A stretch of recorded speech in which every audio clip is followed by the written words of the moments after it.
संयम का फल। तू स्त्री है ये मैं जानता हूँ, लेकिन मैं शत्रुओं से इतना नहीं चौंकता हूँ जितना विकारों से चौंकता हूँ। गुजरात में भावनगर जिला है।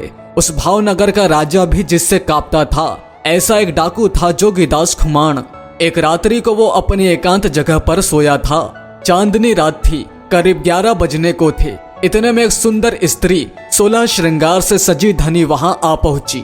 जोगीदास चौंक कर खड़ा हो गया। खड़ी रहो, कौन हो?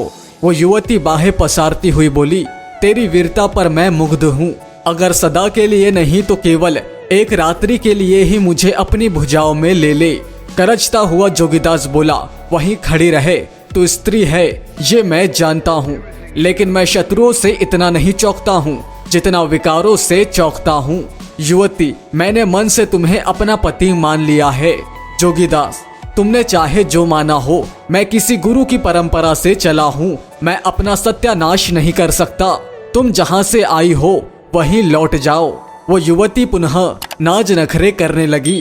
तब जोगीदास बोला, मेरी बहन हो, मुझे इन विकारों में फंसाने की चेष्टा मत करो। तुम चली जाओ। समझा बुझाकर उसे रवाना कर दिया। तब से जोगीदास कभी अकेला नहीं सोया। अपने साथ वो अंग रक्षक रखने लगा।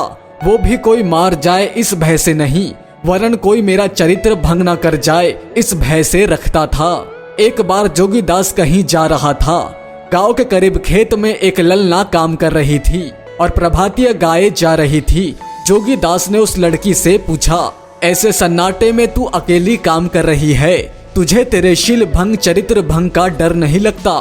तब उस युवती ने हंसिया संभालते हुए, आंखें दिखाते हुए कड़क स्वर में कहा, डर क्यों लगे? जब तक हमारा भैया जोगीदास जीवित है तब तक आसपास के 50 गांवों की बहू बेटियों को डर किस बात का? उस युवती को पता नहीं था कि यही जोगीदास है।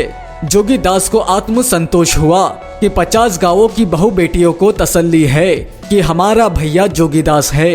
डाकुओं में भी संयम होता है, तो इस सद्गुण के कारण वे इतने स्नेह पात्र हो सकते हैं। तो फिर सज्जन का संयम उसे उसके लक्ष्य परमेश्वर से भी मिलाने में सहायक हो जाए, इसमें क्या आश्चर्य। सिंह जैसा बल भर देता है ब्रह्मचर्य का पालन, कुप्रसिद्धि को सुप्रसिद्धि कर देता है ब्रह्मचर्य का पालन। सदाचार, सद्विचार और यौवन की सुरक्षा करता है ब्रह्मचर्य का पालन।